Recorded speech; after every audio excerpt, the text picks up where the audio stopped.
Welcome to the 24K Life podcast. I am your host, Derick Gant. And as usual, our job, our mission, our purpose, our desire, our intent is to bring you incredible people that have amazing accomplishments. They've done things that normal people just don't do, or they've positioned their mindset so that they can accomplish things that people don't want to do. They can do them, they just don't want to do them. And we have Dr. Patrice McClellan. She goes by Dr. P. And I should tell you something right then and there. She's cool. She's just cool. She's not all caught up in the title because you can call her Dr. P. Now, I call her Dr. Patricia, but that's okay. I'm going to call her Dr. P because that's what she said she likes to be called. And we're going to find out during the process of writing a couple books, of having a family, being all the things that she's supposed to be, how she was able to also help so many people elevate their life, their business, and their game. Dr. P? Hey! Welcome to the 24K Life Code. We are excited to have you here. We are honored to have you here. We feel blessed. So tell us a little bit about where you hail from. Where do you come from? Oh my goodness. So I'm from Toledo, Ohio, born and raised. The 419. Yes, 419. You know, right. as the young people say, I'm mud made. You know, I like to hang out with a lot of the young people. They keep me fresh and hip and cool. So I'm from Toledo. Raised in the Old West End, went to parochial school, K through 12, a graduate of Central Catholic. Anyone in the area, I was in Toledo Excel, group number 2. I was the group of Toledo Excel under Dr. Helen Cook. So she taught me a lot. A legend. Dr. Cook is a legend. We have tons of stories about Dr. Cook's, and I always like to give her credit because often, you know, through our lifespan, we have so many people that touch us. And so I always make it a point to give her flowers while she's still here. So, and she always says, Patrice, why do you do that? But she was, you know, the path that I'm on now was really part of what she did in Excel. And we can talk about that in a little bit, but she took us on a civil rights tour when I was 16. And so to be in the thick of it in the 80s, going to Alabama and Arkansas and in North Carolina, it was the first time I was ever called the N-word. Wait a minute. You're on the trip. In modern times, and that happened, really? We were, so we were on the civil rights tour. I mean, and we went to, you know, Central Catholic, where the Little Rock Nine integrated like a lot of the pivotal moments. We met some of the members of SNCC who, you know, were with Dr. King. I mean, we met John Lewis. It was just amazing. But we stopped in this small town. We had to use the bathroom. You know, it was about, 30, 15, 16-year-olds. And we had to use the bathroom. And so we went to like this little small restaurant, and there was a convenience store next to it. Okay. And some of the guys, you know, they wanted Pepsi and pop. And so we all were like, okay, we're going to come too. Well, when we went in the store, the owner, he didn't want us in there. And one of the guys had already bought their pop and chips, and he threw the change at them, threw their change and said, here you go, N-word. And the guy was, I mean, he was tore up about it. I mean, we all were like, oh my goodness, like, what did he do? Dr. Cooks came in there and she gave him a piece of her mind and made him give one of the guys his money back. And she took, I remember his name was Dan. He had his chips in his pop, and she said, "You give him those chips back and you get your money back." And so he was like, "But I'm thirsty." She said, "You won't drink his pop." And so to see that at 16, here is this woman, highly educated woman, and she stood up for us kids, because it was her, Adrene Cole, who's no longer with us. And they stood up for us. And that's when I knew, I was like, you know what? I can do that. Really? I can be like them and stand up for others, because we were on a trip without our parents, right? It was her and chaperones. And she always treated us like we were her children. But it was some of those events on that tour where it was like, wow, we're not so far removed. And I'm trying to think, I was a sophomore in high school. So this had to be 91. Just a few years ago. Yeah, just a few years. So you would have thought, we were taught, you're judged by the content of your character, all the things our parents told us. You work hard, you can achieve. And here this guy called us the N-word. We would never achieve anything in his eyes. What was there a conversation after you left the store or later that evening or during that trip regarding what had happened and how you should look at it or take it? Yeah, she handled it immediately. So when there were two buses. There was the charter bus, and then there was a bus with all of us kids, and then there was another van ahead of her. Actually, it was with Mr. Will Dow, just passed like a week ago. But I think of all these amazing servant leaders that were in my life, and it's just amazing. So yeah, she came on the bus, her and Adrene Cole came on the bus. Okay. And they talked to us about it. Like, regardless of what you do, you're not that. And talk to us about, sometimes you can do everything right, but someone will still always choose to look at you a certain way or judge you a certain way, but you never let that be a distraction from your end goal. And she said our end goal, we were going to heading to meet some of the members from SNCC, and they were going to talk to us about their strategizing. So our goal on this trip, we interviewed these civil rights leaders. And then when we came back to Toledo, we were to transcribe the interviews and talk about them. And that also put me on my research journey, because I'm a qualitative researcher. So in that moment. What is a qualitative researcher? So a qualitative researcher, I go in and observe and interview participants. I really get in the thick of their environment to see how they move, breathe, understand, and really provide context for in which they live, lead, and learn. Okay. And she was teaching us that at 16. She was teaching me that at 16. I didn't even know it until I got into graduate school. And I'm like, I've done this already. I've lived this. Yep. Wow. How exciting is that? So what was the takeaway? I mean, like, if you can reflect back, and obviously, they were teaching you these things and it applied later unbeknownst to you, but what, like, from a life lesson standpoint, what did you take away from that? I've never had that experience. I've had a peer in high school say something like that to me. And of course, I just threw them down a flight of stairs. Yeah. But what was did you take away something from that as a life lesson? Or was it more so just the overall feeling of support and that you could support other people in the future?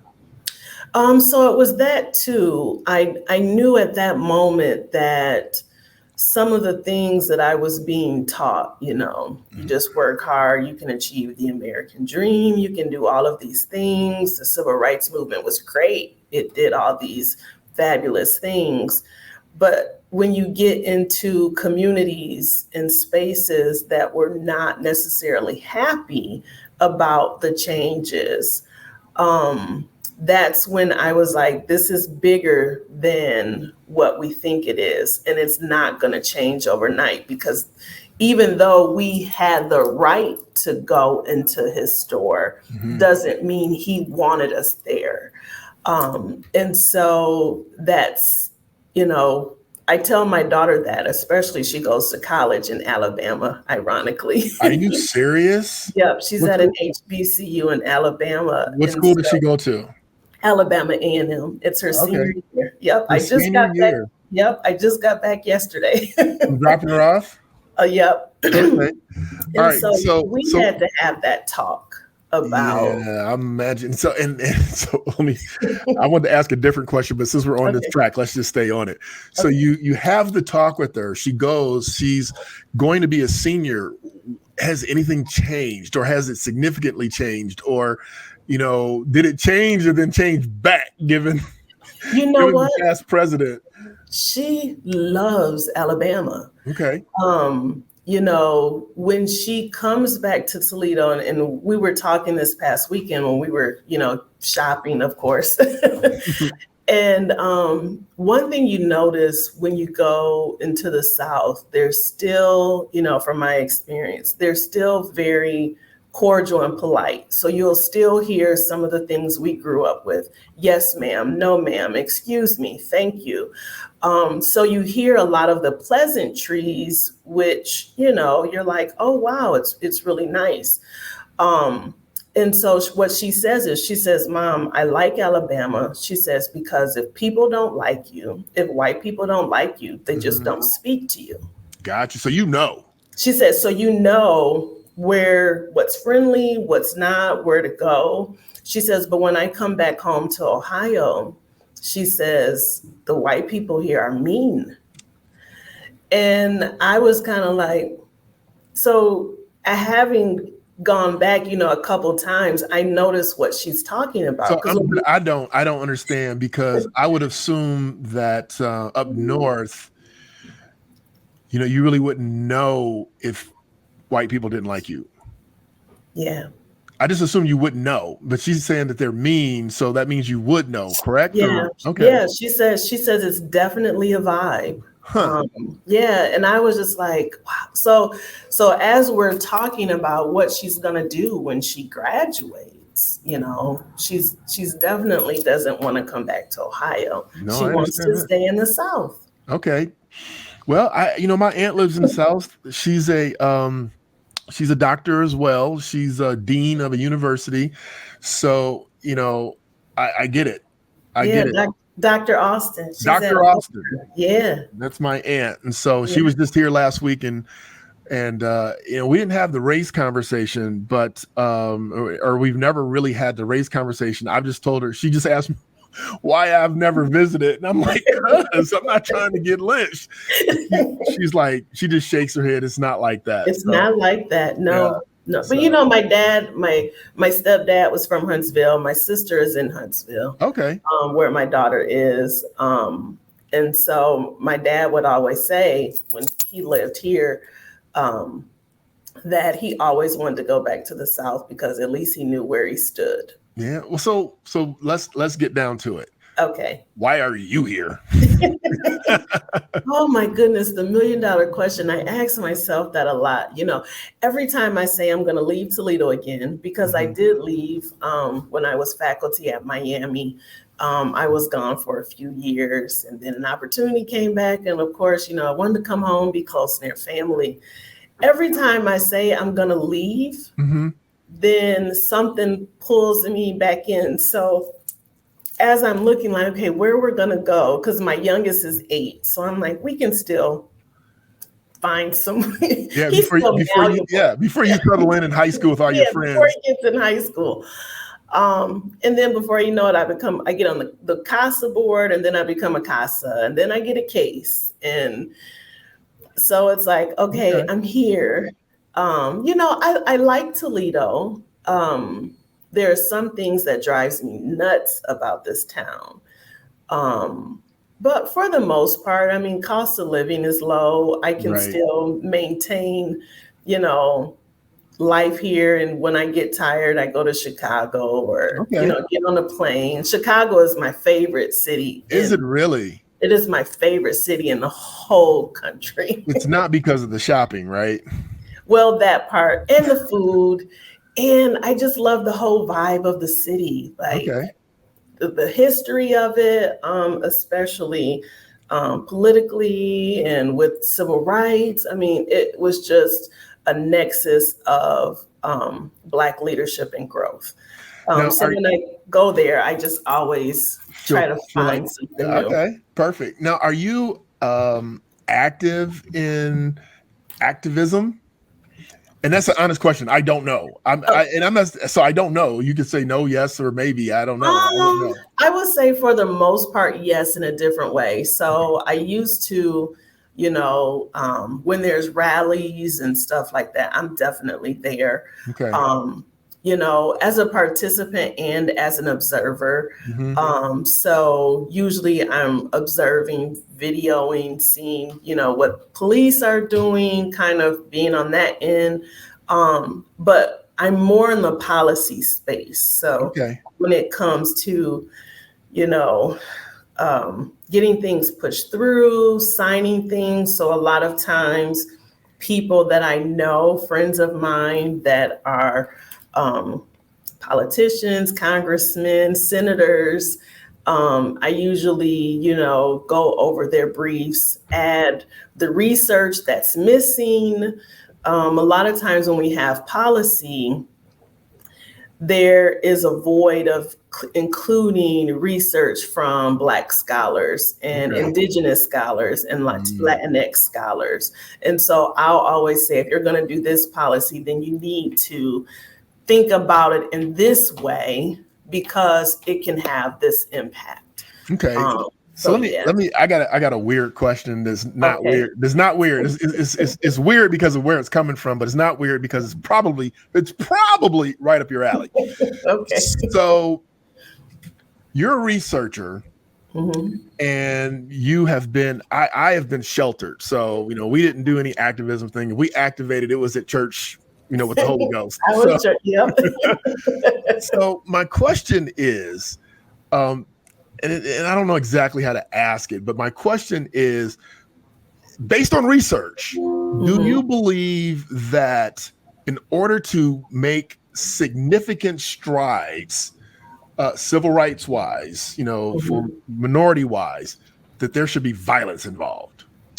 Well, see, this is the question that comes up, and I always flip it. There has always been violence involved, right, in civil rights.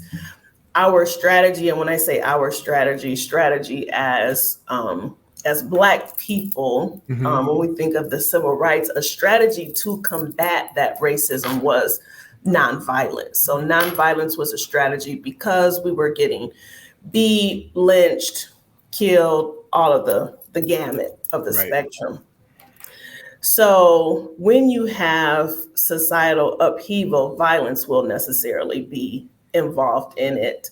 But usually the violence comes from, not from the people protesting. Violence comes from the powers that be trying to suppress. Right. Don't start none, won't be none, basically, right? Yes. So when we see marginalized groups lashing out, it is a response to what has already taken place. No, I get it 100%. I just wanted your professional insights on the strategy. So you did it the politically educated, verbiage way. You know, the strategy, the nonviolent strategy. So the real question is, does that strategy work? You know, in 2023, I'm not sure, because increase in police brutality and we can see how, for example, when we look at what happened in St. Louis when Michael Brown was killed, right? Okay. We had protesters who were trying to do the nonviolent thing, just walk and yell and have, poster boards. But we then have the police shooting tear gas in the crowds and to disperse the crowd. Right. So when we strategize going forward, it needs to be a both and. So protest and an upheaval on the policy side when we talk about voter suppression, who can vote, right, where we can vote, gerrymandering, redistricting, right? So the playing field is different, where now those that are in power are now switching. They're redistricting. So even if all, let's say, Latinx or all African-American communities come out and vote, the districts are structured in a way that we can't feel their impact anymore. Right. And so we have to look to how then do we begin to put people in place in those positions, in, state senators, local government, judges, because I always tell people in a mid-election year, it's the judges. Right. You need to look out for who's going up for a judgeship, because when you have cases, these are the people that decide yay or nay, in your favor or not. So. Wow. I feel like a neophyte compared to you. And I don't have a doctor in front of my name, but I have done a lot of work in the financial universe. And so, a few years ago, when George Floyd situation erupted, my sons that are mid 20 and early 30s were going down to protest. I was talking to them and they were asking me about protesting, and I just said, I think that there's a space in protesting for everybody. And so I said, you guys need to take your young legs and go down there and do what you do. And I'm going to take my wallet and ask somebody like Dr. P who I need to aim it at. Yes. And then there's people like yourself who, you're doing the homework and the research and equipping the right people with the right information so that policies can be written and people can understand things from a universal perspective as far as I can see. So, I think that I don't know. If you ask me, I don't really know. I don't know that I don't think you can win a violent, all out civil situation. I think we'll get squashed. Yeah. But standing up for ourselves by any means necessary has always been, I always use the by any means necessary. That's my financial, cry for success. You got to get it by any means necessary as long as it's legal. That's what I always add, as long as it's legal in there. But I do believe, that when I grew up, every Black household in the planet that I ever visited had a picture of Jesus and Martin Luther King. But knowing what I know now, there should, Malcolm should have been, in there too. All three of those pictures should have been. But, I'm curious to know, you have an 8-year-old, you have a senior in college. What are you concerned about? And I'm not trying to make this a worry. What are you optimistic about? We can switch it. What are you optimistic about? What do you want them to look out for as they go through life? So for my daughter, everything is at their fingertips. And I have to tell her, I'm a little girl from the hood. So the way that I grew up and the things that I understand and the lessons that I learned, she doesn't have those lessons because I was able to shield her from learning some things. And was that a good thing? Was that a good thing? Shielding her, was that a good thing? I struggle with that because, just some things she just doesn't know. And I'm I mean, like, but you get a do-over. You got an 8-year-old. You get a do-over. So what are you going to do? And he's probably even more privileged than she is. Oh, yeah, but are you going to shield him, intentionally shield him from things, or you don't know yet?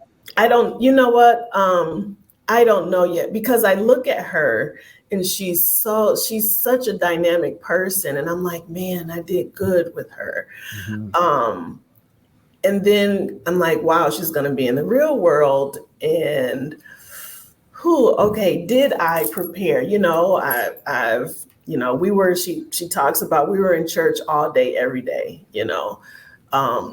So I know she has faith. I know she believes in God. I know she's confident in who she is. I'm more worried about or concerned about the people that don't have that level of confidence, mm-hmm. that they will try to tear her down because they see her light. Right. And so that's what I talk to her about most, because she'll be going into a workforce. I mean, she's going into education, that's her major, but she's really focusing on policy. So she's going into a space that'll be predominantly white. She's this strong Black girl. What will they try to do to put her in her place? Mm-hmm. And how will she combat that? But I've already told her, you can always come home. Yeah. Well, you know, here's what I would say to you to say to her. You know, you don't know, but you got an Uncle D out there and he's going to tell you, he's going to show you how to make sure your money is tight. Yes. You stay debt free. And see, that's what it's such a blessing, because I remember when I was chair of United Way and we had you come in and mm-hmm. you did a seminar on being financially literate and being financially free. And so it has just been a blessing that her 4 years in school has been paid for. Like, amazing. And her tuition is like $35,000 a year. It's crazy. That's awesome. And so she'll be graduating mm-hmm. without any, you know, student loan debt. Yep. So I tell her, look, stay that way. Make your money, stack your cash, be a minimalist. Yeah. And the reason why I say that is because you have a sense of, okay, I can still control my universe for the most mm-hmm. part, because the main weapon that they're going to use against us people, is the money. Do what we say, or I'm going to take your job. Yeah, yes. Right? And if she can say, I owe no man, right? Or as close as possible to I owe no one, mm-hmm. and I can go home if I need to, or I can, you know, then you can't control me. And at least it helps. It's not like it's going to be perfect, but, you know, having some kind of financial stability will help her. That's what I would add to your conversation. I'm definitely going to tell her that, because I talk to her all the time. I said, you don't want to learn the hard lessons that I had to. You know, when I was in college, all the credit card companies were on campus. You walked to class, and I got caught up in that, and it took forever to get out of that. Right. And then, you know, you get into that, I got to suck it up because I got to pay this, and this. Exactly. Now I'm at a place where I have my own, I work for my own, mm-hmm. I can manage things for myself. And you're right, it gives you a sense of freedom, but it gives you a sense of peace. Exactly. And that's what I tell my clients. Once you get the peace of knowing what you can do, mm-hmm. then you can. So I'm not distracted, because I know that God put me here to help people. I know one of my reputation, people say in the city, Dr. P just says whatever. Well, I have the freedom to be able to speak truth to shenanigans. Right. And there's no one that can stop me, because I know that it is, you know, is the old Kojikness. I know that it is God that directs my path. So absolutely. So who are your clients? So give us an example of who your clients are. Okay, so I am contracted with Lucas County Children's Services, Job and Family Services. I just was approved. I'm going to be a trainer for the state of Ohio. Okay. So I work a lot in the social services sector, and then I have some schools. So I do some training with TPS and also Sylvania schools. Okay. The business is pivoting a bit. You know, when I started the business, I did a lot of individual coaching. We're pivoting out of individual coaching where we'll probably do about maybe 15%, but mostly we're focusing on our corporate clients because when I look at why I was put here, I know education like the back of my head. I know, social services. And so my job is to prepare those men and women who are working in those spaces to be able to work with children and families that don't look like them. Okay. So you're training the trainer. You're training teachers and admin people and those type of people, correct? Yes. Okay, cool. On the social services side, the supervisors, caseworkers. But that doesn't mean that you can't go into the C-suite and clean Oh, house. definitely. So my coaching clients that I take, the ones that we're focusing on are those in middle management and C-suite that want to continue that space. Okay, but you're helping them figure out. Now, I know these questions come out of nowhere. No, it's okay. Now, I'm going to ask you about BIPOC, but before I ask you about BIPOC, I want to go back to your 8-year-old. Okay. So you don't know yet, so I'm not pressing you on an answer for that because you don't know yet. But do you know if you're going to do something different because he's a Black male? So one thing I do different, well, I wouldn't say I do differently with him. I probably amp it up. So both of my children, I do conscious parenting. So I don't believe in spanking children. I'm natural consequence mom. So with him, but it creates a little dynamic with the older people in my family because they're like, he just talking like that. Right. So I'm really focusing on him having that emotional awareness. Okay. What are you feeling? What's going on? Just because you're angry, you can't throw your toys across the room. You have to figure out something else because part of him being a Black boy, I know that if he lashes out in frustration or anger, even though it may be child appropriate, it may be looked at differently because he's a Black boy. It may be looked at differently? It will. All right. So what is the natural consequence for throwing your toys across the room? I'm not being an ass. I'm literally asking because my natural consequence, if I was being a conscious parent, would be, it broke. You didn't see it, but it broke, so it's gone. But anyway, go ahead. Well, sometimes if he throws something, I'm like, did you just throw that? And he's like, yep. I'm like, go pick it up. And I'm like, you have a choice what to do with it. Because what you're showing me is that you don't care for it. And since you don't care for things, I give him usually two choices.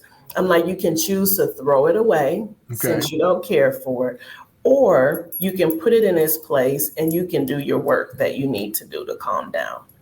And he's like, well, I do care for it. I'm like, but it didn't look like it because you threw it across the room. But sometimes my mom is like, that's a lot of conversing. Yeah, but I don't. But I need him to regulate without me present. Right. Well, I don't disagree with you. I think that the older generation, and I would include myself, and us, our generation and older, we were raised so strict and without a voice. And I said it doesn't come with a manual. And if you look at generation by generation, you can't say that your way worked. I mean, you can't really say it worked. I mean, on a percentage, you're a researcher, on a percentage basis, you can't say it worked. Yeah. Now, there was a lot of things that helped us not be, more prosperous or more successful or have more of us incarcerated and those type of things. There's lots of things that incorporated in that, but there's no manual. No manual at all. And, I talked to my mom, and it was ironic before my grandmother passed. So she never got a chance to meet my son, but her and Cassidy had like the best experience. So, and I remember her saying to me, you keep parenting that way. Because some of the things we did, and she would, how grandparents are. She's like, look at your aunt. Yeah, look at so-and-so. That didn't work out too well. That one didn't go too good, That didn't go according to plan. So she encouraged me. But once I started reading, so when we talk about the research, and I started reading Black psychologists and psychiatrists kind of dissect our parenting styles and how our parenting styles generationally were passed on through trauma and fear, and we parented out of fear, right? 100%. Yeah, no fear. I'm a child of fear. Yes. And so when we begin to switch that and parent from a more empowered place, then the dynamic it shifts a bit. And so I remember in graduate school I read a study, and the population were children who were in juvenile detention, and it was a anti-spanking conscious parenting thing, and the statistics were 90%, roughly 85 to 90% of children in juvenile detention were spanked, hit, whooped, or what have you. And it correlated that with feelings of anger, resentment, and frustration, and them not knowing what to do when they get angry. So what they do is what has been done to them: lash out, hit, all those things. And so they're really modeling a behavior that their parents thought would keep them in line. Right. But it didn't. Well, the old Kojic people in the Bible thumping boys, bear the rod, spoil the child, he'll beat his ass.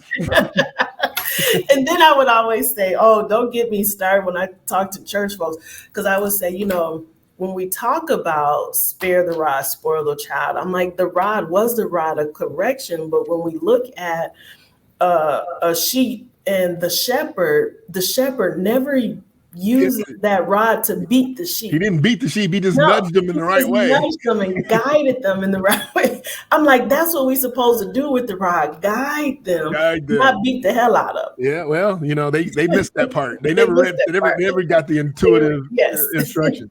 All right, I got two more things for you, and we're going to package them together. So, DEI and BIPOC. We're going to package them together. Maybe they don't belong together, but we'll package them together. And my question really is, does this stuff work? I mean, because, proximity to whiteness is a thing. And, I've seen some Hispanic people that, they're super cool until circumstances are such that they need to be closer to the white people than the black people. Yes. And they obviously take that lighter road, like, well, sorry, fellas. we're over here today. So, and then the DEI thing, with them taking it out of college, enrollment and those type of things. And just in general with the climate change, just want to know your general take on those from the standpoint of what should people, not just black people, what should people be thinking, doing, and moving to try and make the world a better place? So it's a lot. First, let's start with what should people be doing. So many of the scholars in higher ed, I'm probably what they would put in the critical race, feminism, Black feminist thought space. So you wouldn't be allowed in Florida, is what you're saying? I definitely wouldn't be allowed in Florida. And if Ohio keep tripping, I might not be allowed. Woo! Got my bags packed. Yes. But what I tell, because I do an intro to critical race theory, a few companies have hired me because that has been probably one of the hot buttons. It's one of the conversations at the water coolers that gets the employees all riled up. And so they bring me in to say what it is and what it isn't. And, you know, when I say critical race theory was founded by a white man, an Asian man, a Black man, and a Hawaiian Pacific Islander woman, you know, and Black women. So it was this eclectic, diverse group of people that wanted to change the culture of the United States. Like they really believed in, we can all live together because the pie is big enough that we can all live together. The problem is what we would consider the political right in this country is very strategic in how they put the people that have the knowledge on the defense, right? So they'll flood all of our timelines, news stations with propaganda, what we think something is. They're flooding school boards. Like they have a strategy of how they're doing this. What we need to do, people that really want to coalesce with each other, coexist, you know, not have any drama, we need to really combat that. And so I put a lot of onus on those who consider themselves allies, right? Okay. This is where the allies need to say, okay, Uncle Tim, Cousin Bob, Auntie Susan Jane, that's not right. We're not standing for it. And this is what we're going to do. Because Black and brown communities in this country have been fighting the fight forever, like since forever. Right. And so where are the modern day abolitionists? And that's a question that I always pose. Where are the modern day abolitionists and what are you willing to risk?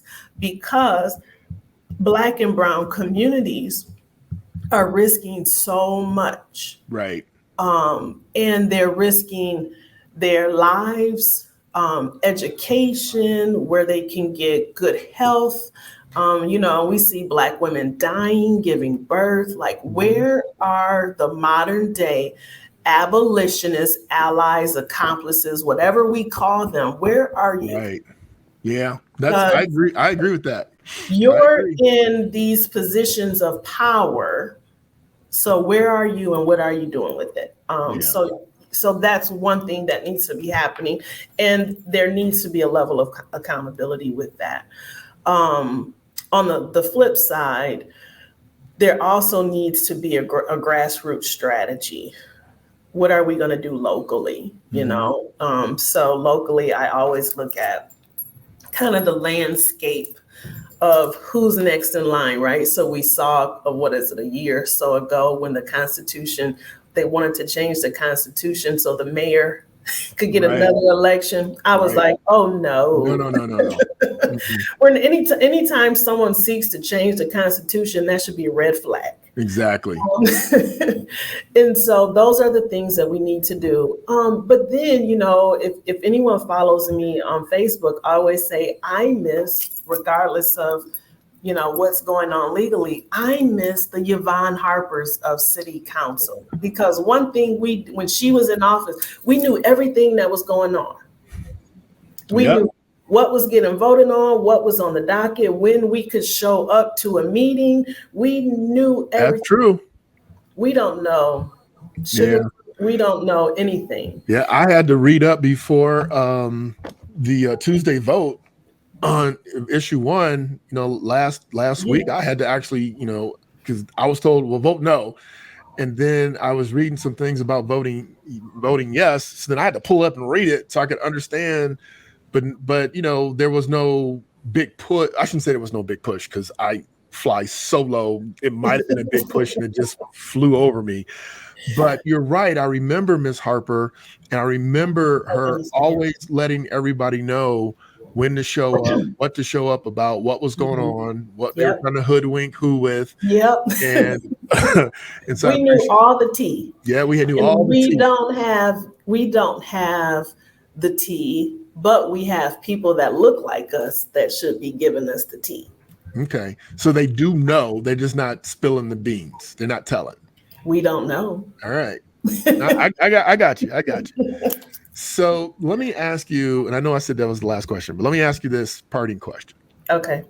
What is your outlook for the world? I mean, what's your outlook? I mean, you smiled the whole interview. For those of you that are on Spotify and Apple, she's absolutely gorgeous brown sugar. She has these amazing glasses on that are culture driven. I mean, she is unique. She has the amazing hair with different colors. She has the beads and the crystals on. The nails are spot on. The smile is to die for. Oh, thank you. The radio people that can't see you.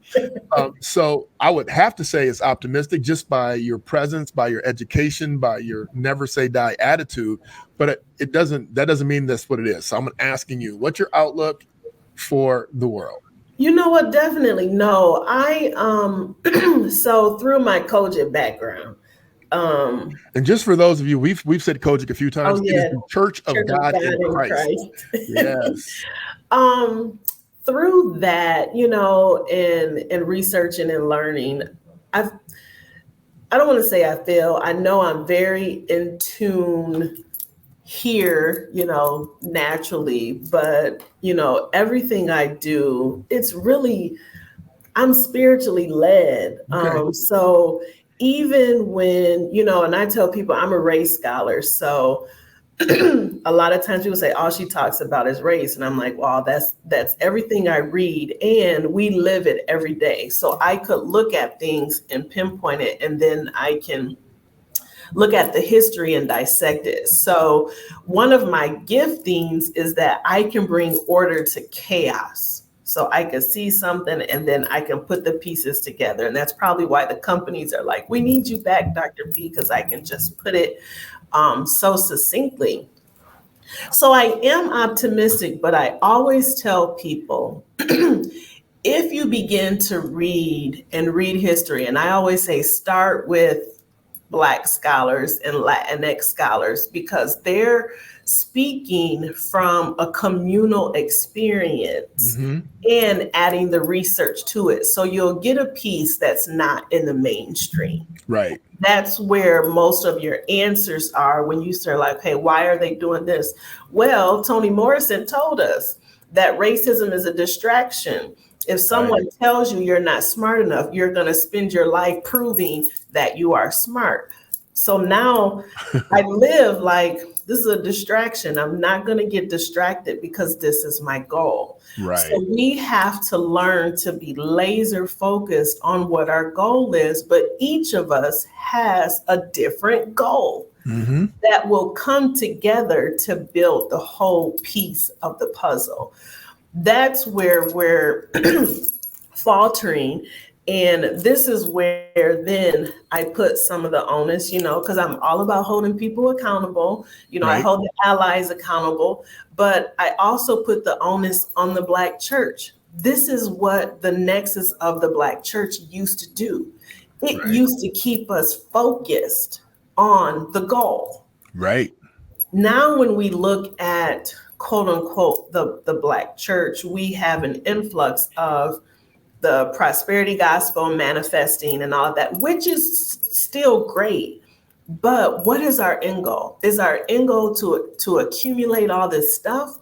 Or is our end goal to ensure to accumulate this stuff we can then give and build in the communities that still need us? Preach. So that's my outlook on life. Excellent. Which is probably sometimes why I get kicked out of churches, because I'm like, okay, well, we bringing in all this money. What we doing with it? Right. And Yep. There you go. I'm the one like, well, I think pastor need a job because the rabbis have jobs and the imams have jobs. So I think pastor needs a job. Hey, get out there and find out what your people are living. It's tough. Yeah, because when you're in relationship with people, when you go to work and you talk to people, that is the place where God can show up the most. Absolutely. Because y'all struggling together and you can show them how to elevate. With them, you don't know what their need is. Hey, pastors like to preach to the choir, so you know how that is. Exactly. All right, Dr. P, thank you so much. Don't go anywhere. Stay right there. And I'll be right back. All right, you all, you heard it. So listen, I'm going to tell you that I'm going to give Dr. P a suggestion. I think that she should start a podcast, and it should be Dr. P's Perspective. And I think she should be the tea distiller. Distill the tea, Doc. Quit playing. You got all the research. You got the insights. You are the one to bring it to us. Now, listen, I don't know if you were paying attention, but she talked about accountability throughout the entire podcast broadcast. Accountability. Are you being accountable? Are you being accountable at work? Are you being accountable with your toys? Are you being accountable with your neighbors? Are you being accountable at church? Are you being accountable to yourself?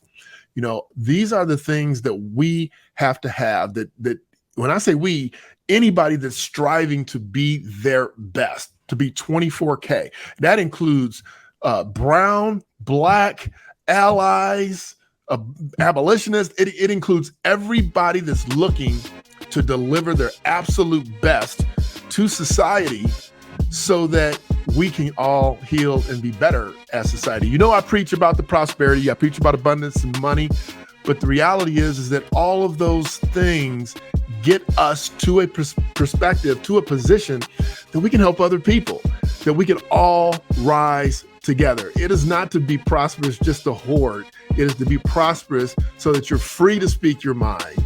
You're free, like her college student is going into the real world, to stay true to her truth, to speak truth to power, or to speak truth to shenanigans, as Dr. P would say. But I admonish you to do some of the work, and more importantly, follow her on Facebook. We'll have her Facebook posted in the links in the bottom of the podcast. I'm Derick Gant. Be your best. Bring your best. Leave nothing to chance.